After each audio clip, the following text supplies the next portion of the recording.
Human society then was now open to be run by its internal fears.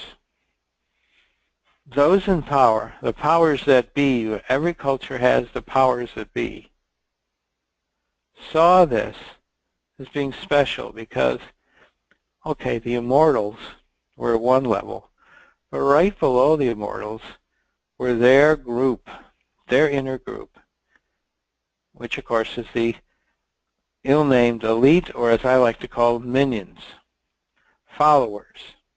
These were treated as sacred beings. What we began as humanity's consciousness was raised was we were shown, many of us, how this worked.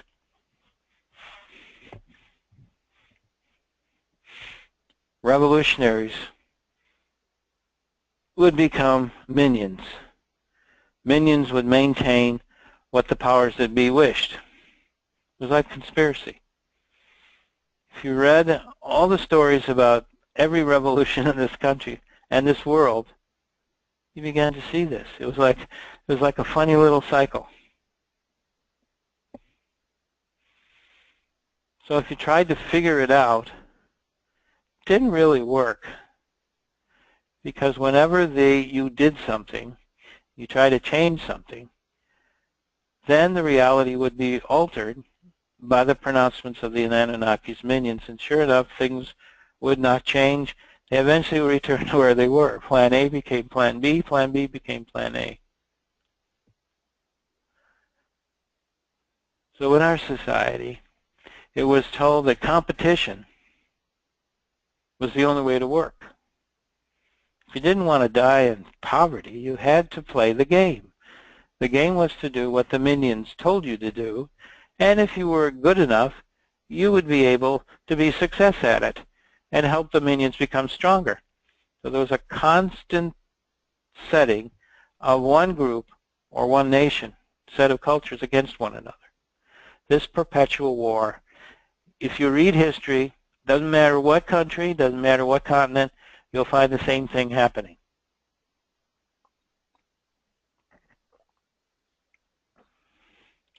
Revolution, the new powers, eventually become the old powers, and things are turned over. In China, you have the dynasty system. In South Africa, you had the warfare of the different tribes. The same thing going on. Even the pyramids and other things being built by the Mayan, and incredible cultures being set up in Central America. It didn't matter where you were. If you went to Polynesia, the same thing all over again. So what is happening?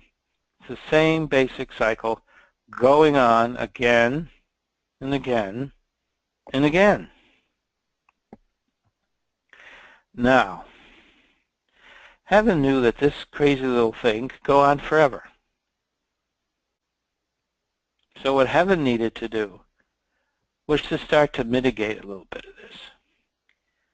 They knew that the ultimate goal of all of this was the end of this little game of pain and suffering, and to change the consciousness and how the society worked. Now, so heaven began to mitigate things by creating various levels of immortals. The ultimate goal of all of this was to transform humanity and alter this dark realm into one of light. That is, we are reaching the tail end of this amazing story.